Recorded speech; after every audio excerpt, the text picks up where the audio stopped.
Hello students, welcome back. Today we'll start our discussion on nomenclature. तो बेटा nomenclature करने से पहले आप जो लास्ट टाइम हमने किया था classification and its types history, तो उस लेक्चर से जरूर दोबारा से सुन लीजिएगा. अगर नहीं सुना है तो सुन लीजिए, उसका लिंक हमने डिस्क्रिप्शन बॉक्स में डाल दिया है. तो चलिए बेटा देखें नॉमेनक्लेचर क्या है. Nomenclature it is the system of naming organisms.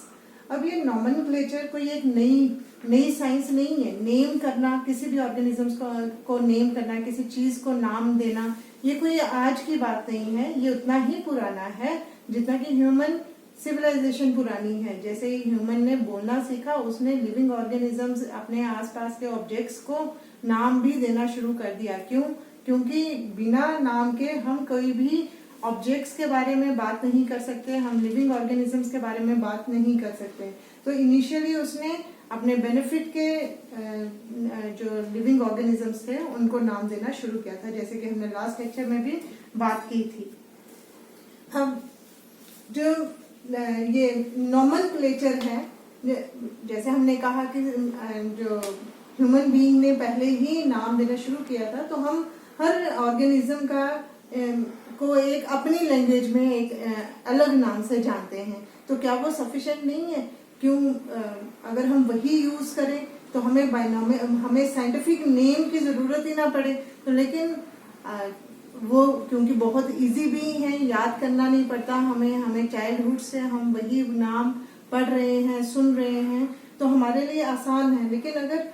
लेकिन हम अगर कॉमन नेम्स को ही लेके चलें तो क्या कोई दुविधा आएगी, क्या कोई परेशानी है? तो देखते हैं, पहले उसके बारे में देख लेते हैं कि उसके ड्रॉबैक्स क्या हैं.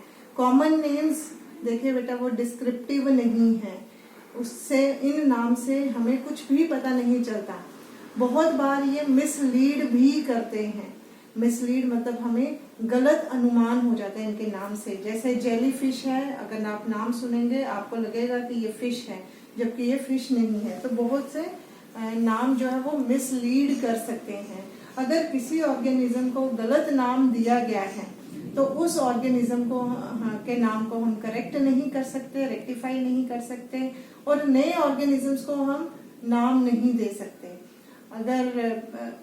अगर हम इसके स्पेसिफिसिटी की बात करें तो जो कॉमन नेम्स हैं वो सिर्फ कुछ ही ऑर्गेनिजम्स को दिए गए हैं. जैसे जो भी हमारे लिए बेनिफिशियल हैं ऑर्गेनिज्म या जो हमें हार्म पहुंचाते हैं, वही ऑर्गेनिजम्स का हम नाम ह्यूमन बीइंग ने नाम दिया है. अब देखिए आपके पास बहुत से ऐसे ऑर्गेनिजम्स होंगे जो यूजलेस है, हार्मलेस है आपके लिए, तो उन ऑर्गेनिजम्स को आप नाम भी नहीं जानते होंगे. तो लेकिन बायोलॉजी में हमें सभी लिविंग ऑर्गेनिजम्स को पढ़ना है, तो that is why a particular system of naming is required, and such a system of naming was proposed by Carolus Linnaeus, who is regarded as the father of taxonomy. इनको हम father of taxonomy कहते हैं. 1758 में Carolus Linnaeus ने living organisms को नाम देने के लिए एक सिस्टम दिया, which was binomial nomenclature. और ये आज भी हम इसी सिस्टम को मान रहे हैं.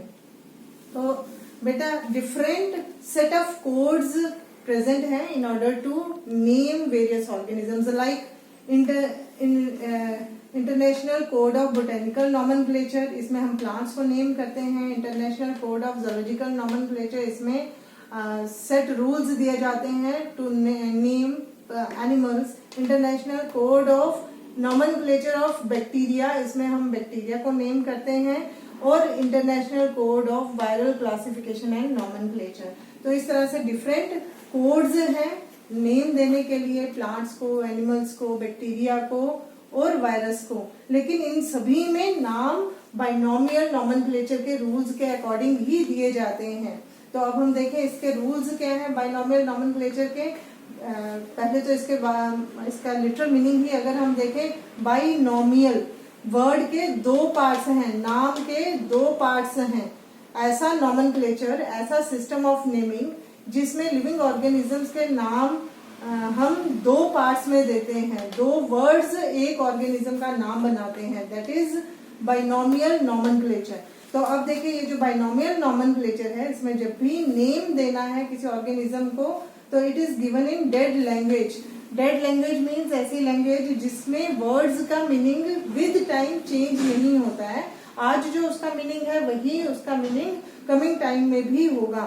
तो that language is known as dead language and all of you must be knowing Latin is a dead language. So the names of the living organisms are given in Latin, and if these names are not in Latin, they are Latinized. अगर आप इनको अपने language में नाम दे रहे हैं तो उस नाम को बाद में लेटिनाइज किया जाता है, मतलब ट्रांसलेट किया जाता है into Latin. Each name consist of 2 words. जैसे मैंने यहीं पे आपको बता दिया कि हर एक ऑर्गेनिज्म के नाम के 2 वर्ड्स हैं। 2 वर्ड्स है, पहला जो है वो जेनरिक नेम स्पेसिफाई करता है, दूसरा स्पेसिफिक नेम स्पेसिफाई करता है। मतलब पहला वर्ड जीनस बताता है, दूसरा वर्ड स्पीशीज का नाम बताता है। ये जीनस और स्पीशीज क्या है ये हमारा अपकमिंग वीडियो में हम आपको बताएंगे। तो generic name starts with capital letter. जो जेनरिक नेम हम लिखते हैं वो कैपिटल लेटर के साथ स्टार्ट होगा, और जो स्पेसिफिक नेम है, स्पीशीज का नेम है, वो स्मॉल लेटर से स्टार्ट होता है। जब भी ये लिविंग ऑर्गेनिजम्स के नाम प्रिंट किए जाते हैं they are printed in italics.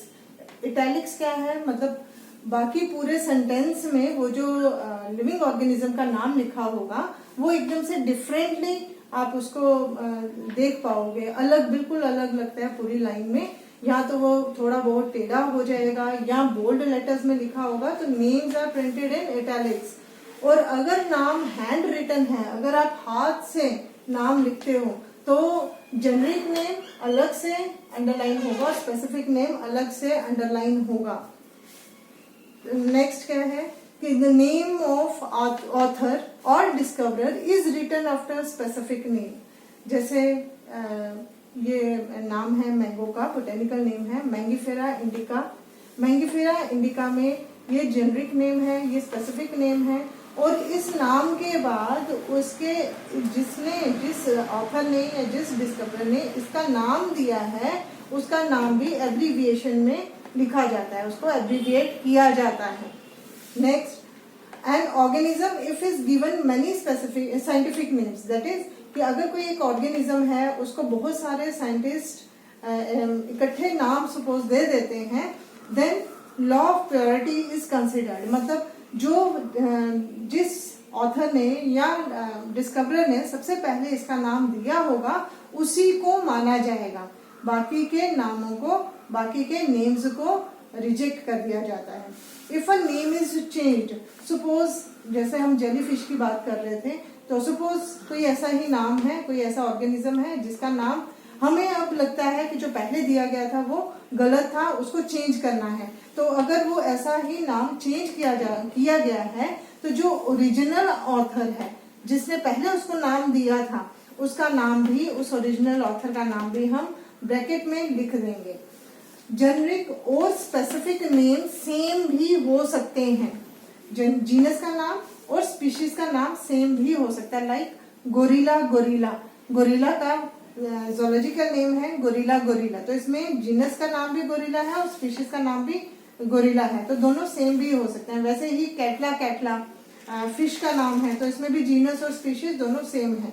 Generic and common names can also be same. Genus का नाम और हम जो कॉमन नेम उस ऑर्गेनिज्म को हमने दिया हुआ है वो भी सेम हो सकता है।